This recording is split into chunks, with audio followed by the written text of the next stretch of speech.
A really unique farming movement is getting attention in Wanship, Utah.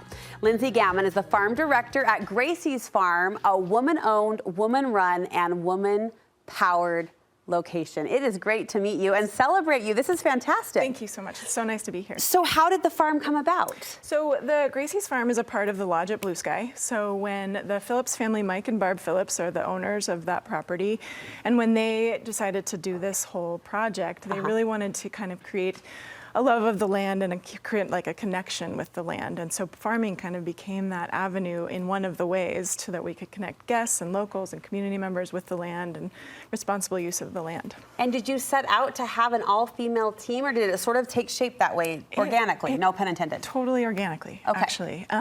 Yeah, so you know, it's not by design that we're all female, but I think that the way that we farm is a regenerative practice. So we really put our hands in the dirt. We're not using any machinery on the farm. You are hand planting, hand harvesting, hand sowing, hand weeding, hand prepping the soil, hand prepping the beds. So we really just are using all of our, techniques in a way that is responsible and, again, kind of appreciative of the soil. And I understand you had to rehabilitate the land quite a bit. So much so. When I arrived 6 years ago, the soil was kind of what we call a dead zone. So it had no biological life, no microbial life within the soil.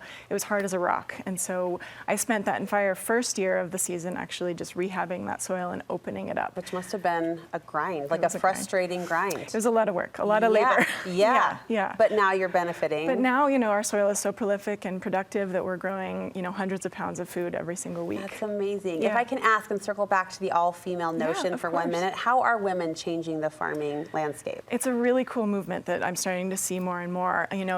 Women have been the growers for thousands of years. And when the Industrial Revolution happened and machinery was introduced into farming, women were kind of pushed out of that.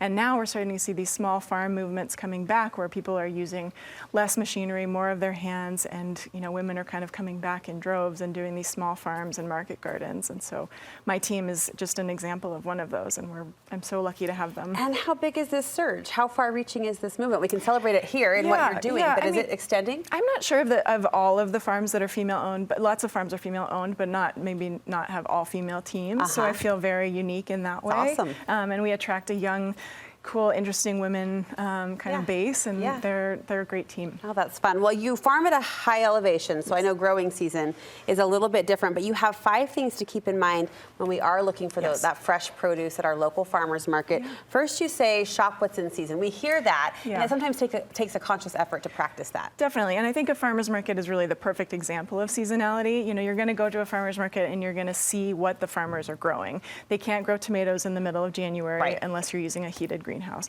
So, in our farm, we only have a 60-day frost-free season, and so our produce may look a little bit different from something down in the valley, but what you want to look for is something that's like kind of happening at each farm, and you'll be able to see kind of the trends going on. I have such respect for what you do, and I love your knowledge and your passion for what comes from the earth. Thank you. And how it serves and benefits us. You do encourage people, shoppers, us, to shop various producers. Yes, there are so many new farmers at the farmers market that are trying to get a start. And honestly, I think especially because we're from Park City area, we'll have different produce than some of the farmers down in Salt Lake and in different areas. That. So take it and embrace it. Meet your farmers. Meet a bunch of new farmers. Give them a start. You'll be able to get more of a variety. Well, for that reason, is it bad, Lynsey, to come to a farmer's market with a list, like a prescription shopping agenda? That's actually one of the things that I would say take away with, because it can be overwhelming when you show up at a farmer's market and the bounty of produce is more than you can handle. So I say come with a plan.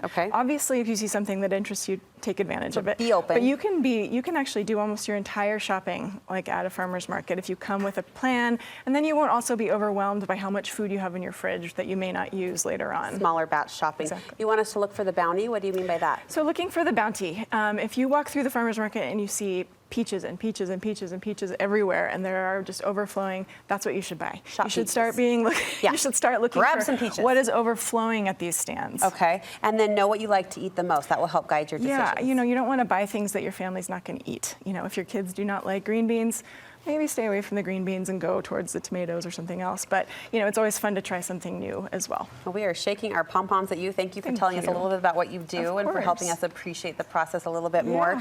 Before we say goodbye, you hold a special dinner event at the farm. Yes, so we do host farm dinners, seasonally, and the one that's coming up that we really, really appreciate is the Queen Bee's Dinner, and this is a celebration of women in food and farming.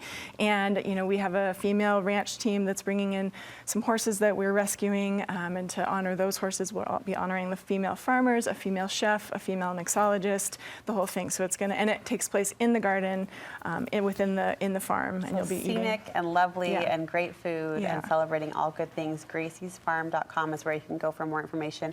Great to meet you, It was Lynsey. lovely to meet you. Thank you so much.